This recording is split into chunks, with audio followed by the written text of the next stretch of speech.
Welcome to Comedy Album Book Club. This week we chat with Mary Kennedy about Kelly Zemnickis' Sugar and Spice and Smirnoff Ice. Yum. Stay tuned for Comedy Album Book Club.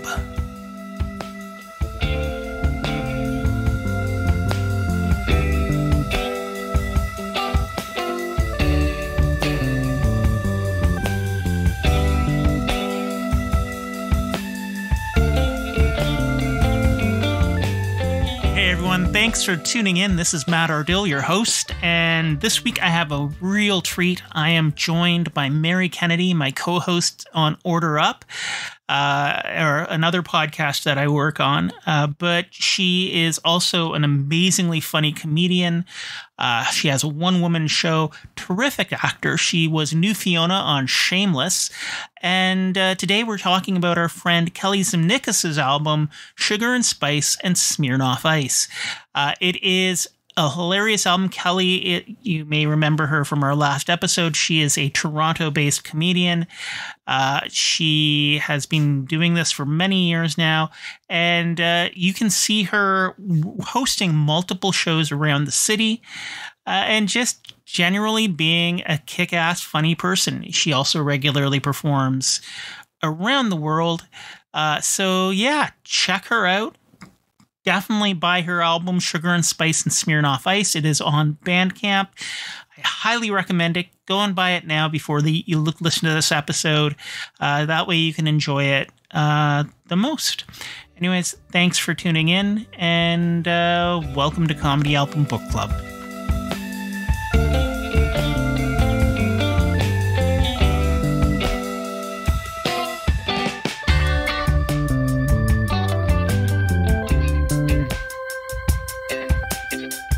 Did Kelly's dad level up for the honeymoon? No, why would he do that? No, he took my mom on an all-expenses-paid trip to the laundry room. It was lovely. No, he did better. He took her on a business trip. That's what my dad did. Took my mom on a... So for the honeymoon, my mom was with my dad and 300 men from a crayon company. What young lady doesn't dream of that when she gets married, you know? A honeymoon business trip. It's delightful. It's delightful. But the crayon company treated them well. At the end of the trip, they gifted my parents with a beautiful, "Your wife will be asking for a divorce" blue. It's a great crayon. It's lovely. My mom likes to wave it around at my dad when they get angry. Gonna use it. But yeah, so hey, if anyone here is thinking about proposing to their loved one, may I suggest the bathroom proposal? Because sure, you know, a diamond lasts forever. But a toilet proposal that's the gift that keeps on giving. Really, it's really beautiful. So welcome to Comedy Album Book Club. I'm joined with Mary Kennedy, my fellow Order Up podcaster, comedian, actor, all-around awesome human being. Thanks for joining us today. Oh, my pleasure. I love talking comedy albums and anything comedy. So thanks for having me. I'm wearing my Pips t-shirt. Nobody can see it because it's a podcast from New York, from Sheepshead Bay, New York. So I thought, let me put my comedy costume on so we can talk about it. Perfect.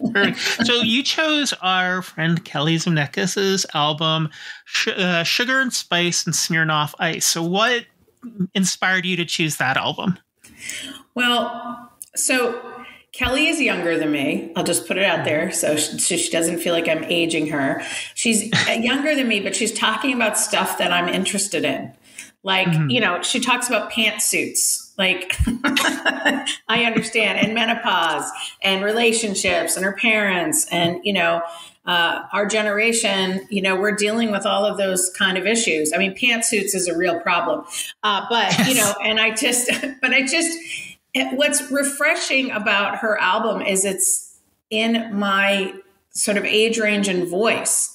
I feel right now, and again, and it's not to, I'm like, you know, listen, our millennial friends are kicking it. They're doing a great job. Yeah. They're louder and faster and, you know, more organized in some senses than my generation, but I'm not hearing my voice and their issues. And so to sit and listen to Kelly's album, you know, not only was it funny, but I could identify with what she is going through, how she's handling it. And she just has such a positive attitude, even though some of the stuff she's talking about is a little bit dark, that, you know, it helps. And I think it's important because I think at this age in my life anyway, there are times that I feel really alone because I don't feel anyone understands what I'm going through. It's, you know, and I turned on her album and I was like, wait a second, she gets it. And so that's why I picked it. Yeah. I mean, Kelly is just a really nice person through and through. Right. And, you know, we get to share that on Order Up, the podcast that we do with her. But I mean, it also carries through to all of her material because, like, one of the things, like, the album feels conversational, it feels engaging, and it feels personal.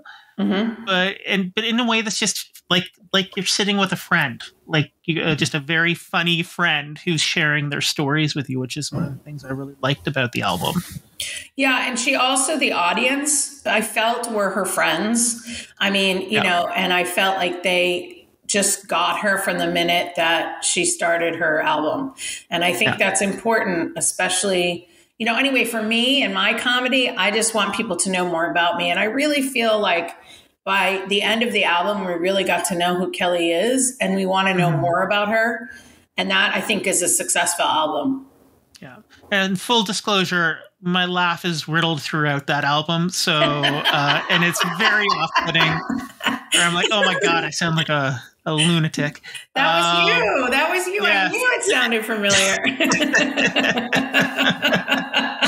Hey, listen, if I tape an album or a special, I'm going to fly you to Los Angeles to be on the album. So just so you know. Sounds good. Sounds good. Yeah, there's a few albums throughout the city that I've gone to the recordings of that I'm just like, oh, I really laugh with my heart and soul. Now, how did you first meet Kelly? It's really interesting. I met Kelly over Zoom. Much the way that Kelly met her boyfriend over Zoom, but we didn't date because I was married. But anyway, kidding. I met her over Zoom, and it's interesting, you know, even though Zoom was kind of by the end very 2D, I think a lot of us were just like, you know, I did 180 Zoom shows because I was working on my hour. She came across as 3D on the Zoom, and you know, she sort of reached out to me. I think when Kelly knows what she wants to do, she doesn't let anything stop her. No. And so she said, would you like to be part of a podcast? And I was at a point, you know, I've done podcasts before, and I was really looking for a podcast that was fun and easy to produce where I could just talk with a bunch of friends. Yeah. And that's what Order Up is. And, you know, it's me, the American, and 3 Canadians. And I feel like you guys are so nice. I mean, when I came to Toronto to do a show, you guys treated me like, you know, the Queen had arrived. And and that's Kelly. I mean, she just said, do you want to do this? And I was like, absolutely, sign me up. And then when I found out that you and Carrie Aim were involved, I was like, this totally makes sense. And I say this to you guys a lot. I said, I feel like I've known you guys forever. And I feel that way with Kelly. Like, I feel like I've known Kelly my whole life. And so, yeah, that's how and then I got to see her comedy, and she came out to Burbank for Burbank Comedy Festival. And I just, you know, I really got to know her when we opened up after the pandemic.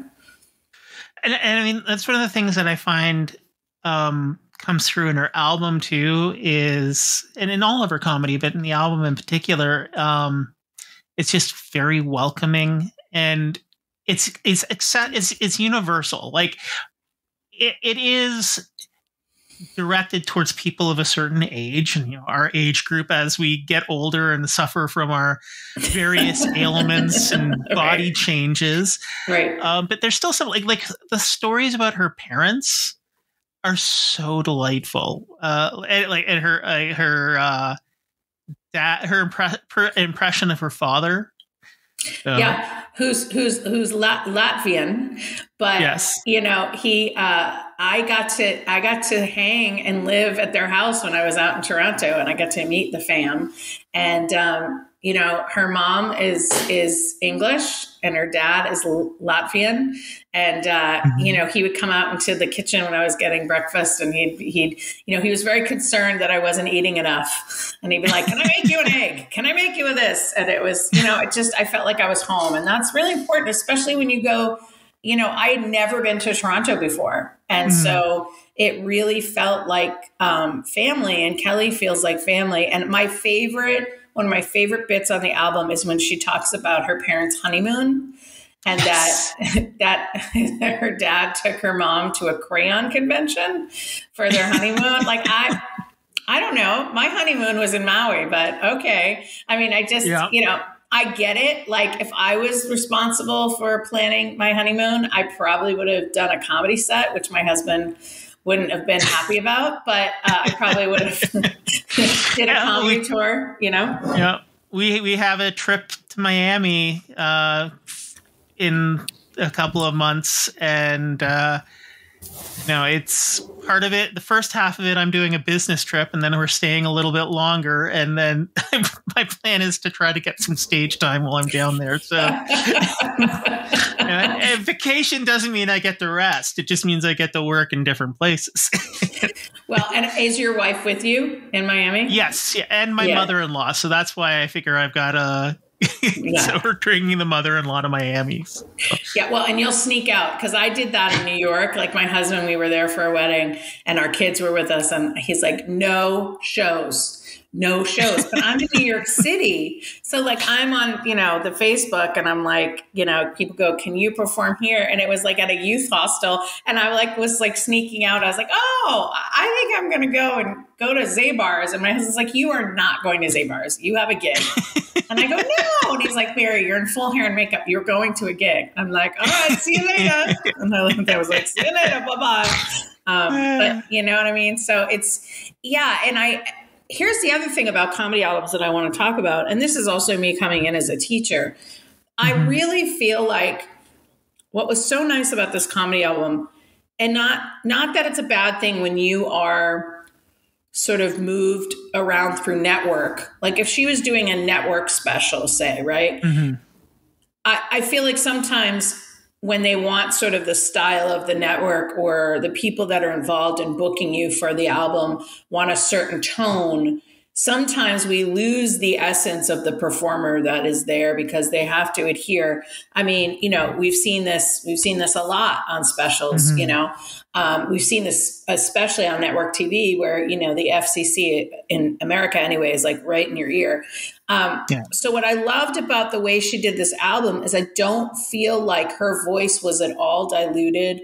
I don't feel like she was doing this album for anyone but her friends, her family, and herself.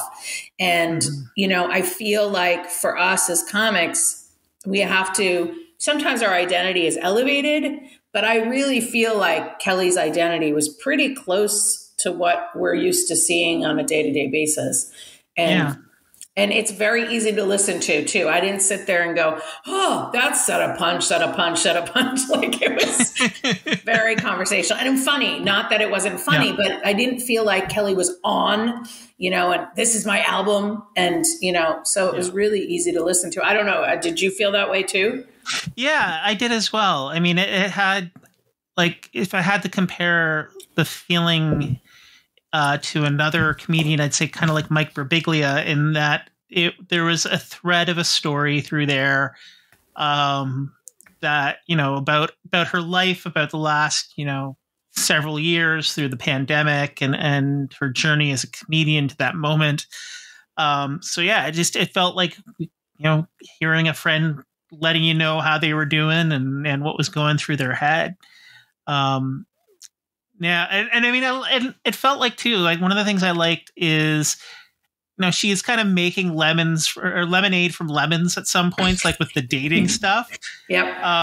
And that she just, went on to start dating another man she met from Zoom not long after that. I'm like, that's a bold choice, but this one worked out. So cool. But but yeah, and I mean, I just love how she takes these events in her life and turns it into funny moments and funny stories to share. Well, and listen, there's a joke out here in Los Angeles that female comics, all they talk about is dating and driving. So, it's like, I mean, I've been married over 20 years and I do drive in LA, but I haven't dated since, I was on Match.com for like 2 seconds. So it was nice. And then I met my husband, like the normal sort of, I was introduced begrudgingly. His best friend was afraid to introduce me to his best friend because he was afraid that like I was going to ruin his life, but I didn't. So anyway, I'm a lot. I'm not for everybody. But anyway, what I was going to say is that I think the dating bits are refreshing, and it's not, I don't feel that sometimes when I hear people in general, it doesn't matter, male, female, talk dating, sometimes I feel there's a victim part of it. Like, oh, poor me, I just can't date, give me a break. Like, why doesn't, I didn't feel that way with Kelly. I felt like Kelly is totally fine, whether she finds somebody or she doesn't. And she wants to let us know, like, sort of the trials and tribulations that she went through. And that to me was really refreshing. And I think something, again, that we can all identify with, she made it more in a weird way. She made it personal, but global all at the same time. Mm-hmm. And I didn't feel like I didn't identify, because there was a time in my life when I was trying to find somebody. And there was a time in my life where it wasn't fun. And, I was on Match.com for a minute for a reason, so I applaud her for that. And also to hear the dating stuff in Canada. I think for us Americans, Canada is a bit of an anomaly. Like we kind of like are impressed with you because you guys seem much nicer than everybody else. You seem to have your shit together. Your food is a little weird, but for the most part, like I think America, we look at you like, oh, if everything really goes to crap, I'll just go to Canada. So it was nice to hear her take on it, and that it happens everywhere. It's just, it's not New York. It's not LA. It can happen in Toronto too. Yeah, no, it can. Now, do you have a favorite bit from the album? I liked when I have to say, and I'm bringing it up again, I liked the crayon convention. That was my favorite.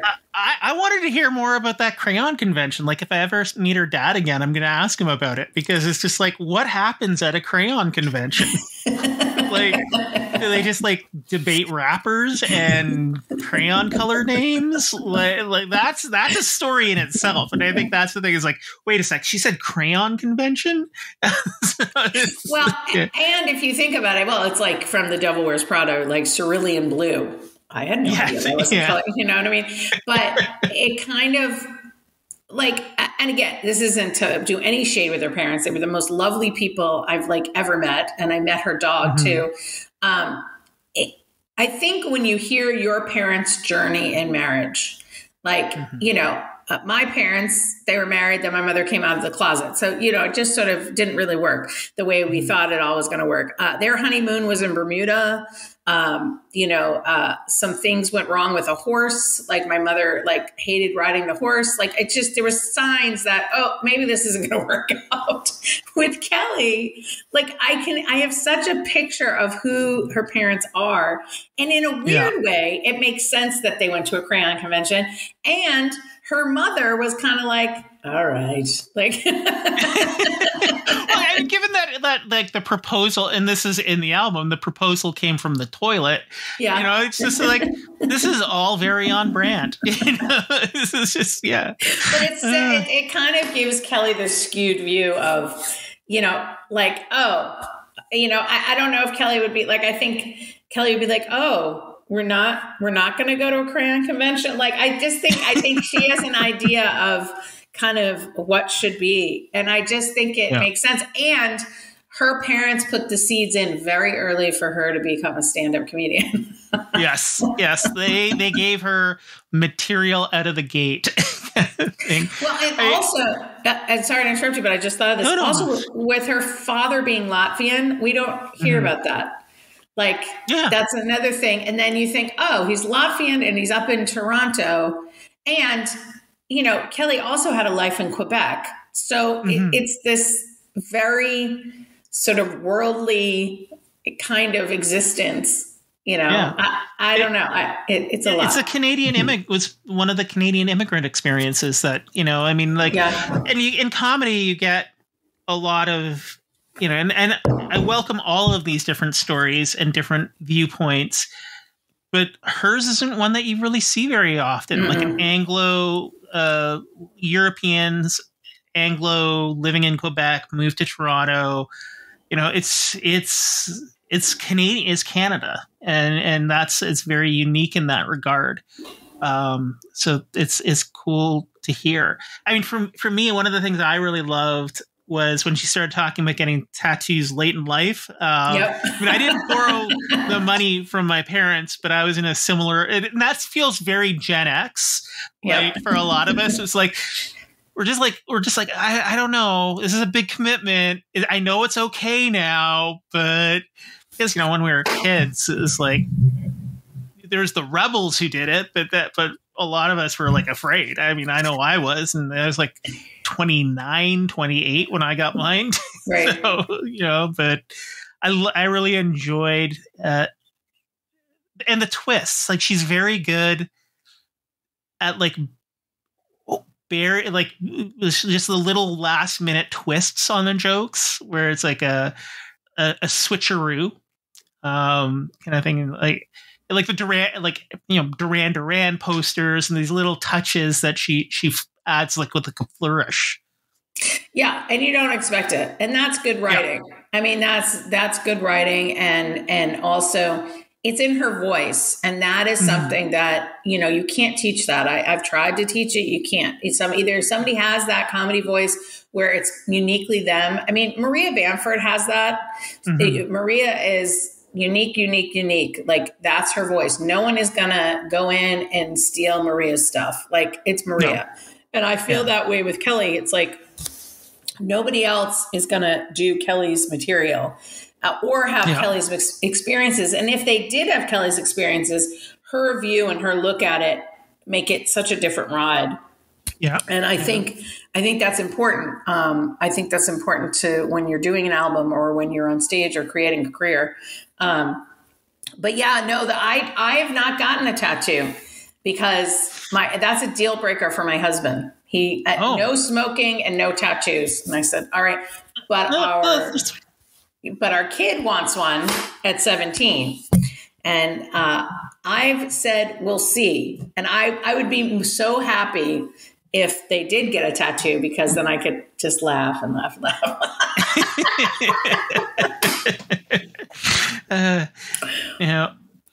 One of the things I also really enjoyed is like every once in a while she'll like go off in unexpected directions, like the perimenopause fairy that I just like hadn't done any characters up until that point, then just bang right into this character, but it works. And it's just this like the sort of gravelly cigarette smoking kind of voice that she does there. I mean, I'm, lucky in that it is not something that I will ever have to deal with. I know you have a one woman show that touches on this subject. Yes. So yeah, I mean, it just was like, it just elevates that material in a unique way. And I know it's an important thing for her to discuss those changes and experiences. Well, the perimenopause, I can't even speak. That's another symptom of menopause is you lose your words. That fairy is hilarious. And the fact that it's gravelly, it's, I don't know. I mean, Are You There, God? It's Me, Margaret. When I read that as a teenager, there was this like incredible mysticism. Like it was this, I'm becoming a woman. There was sort of this light to it. I can't explain it. I mean, you didn't have to go through this, but all the girls, all the teenagers were reading it. We had big discussions, and there was this sort of light, believe it or not. Menopause is not that. Perimenopause is not that. It can be very dark. And so the fact that she kind of put a character to it that's really right on the money is truly, and I know because I've had side conversations with her about it, it's true. And I think it, again, lets us laugh at this part of our life because it's not very laughable. I mean, I know you're married and your wife will go through it at some point and we'll be here for you. I appreciate that.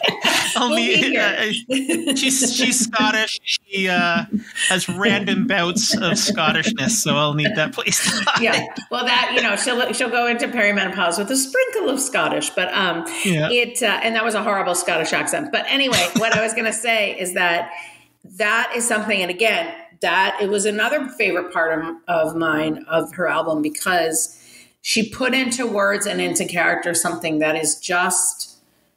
Nobody ever prepares you for it. I mean, this is for my one moment show, my mother, my grandmother, and my Nana, never talked about menopause. They said it was the change and we all knew the change was coming, but we had no idea what it was, And so the fact that she does this character gives you kind of an idea and also that you're not alone, that you can laugh at it because again, our bodies go through such an enormous change and with no timeline. You could just, and this is what Kelly said to me. She's like, I'm just walking along and then, I'm crying for no reason. I go, yep. Or I'm totally excited and happy for no reason, or I'm really angry for no reason. I mean, that is it. And so, and the fact that she's willing, I had an industry person and I'm so grateful for him. When we were looking at me doing a special, he said, I want you to tell us where you are right in this moment. And I'm like, I'm a mother of 2 teenagers. I'm going through menopause and I'm in a long-term marriage. He's like, that's what I want to hear about. Yeah. And that's what Kelly's doing. And so at the end of the day, I think we really need to be truthful in our story. And she does it. So it's great. Awesome. All right. Well, if people wanted to find you on social media, find your performances, where can they look? Well, it's really easy. You go at M Kennedy Comedy. So M is in Mary, Kennedy, like those folks in the Hyannisport comedy. And that's all my socials, Facebook, Instagram. I don't have Twitter. And then look out for Midlife Mood Swing. We are currently on tour. I hope to be up in Canada. I have to talk to Mr. Ardill about that. But I'm really excited. And that's it. So thanks. This has been fun. Yeah, thank you. You've been listening to Comedy Album Book Club, a Far From Here comedy and ShowbizMonkeys.com co-production. Music today was performed and produced by Glenn Bouchon, Tim Matthews, Edith Falkenberg, and Jim Spruill, also known as the Something Something Quartet. Thanks for listening and tune in next week to Comedy Album Book Club.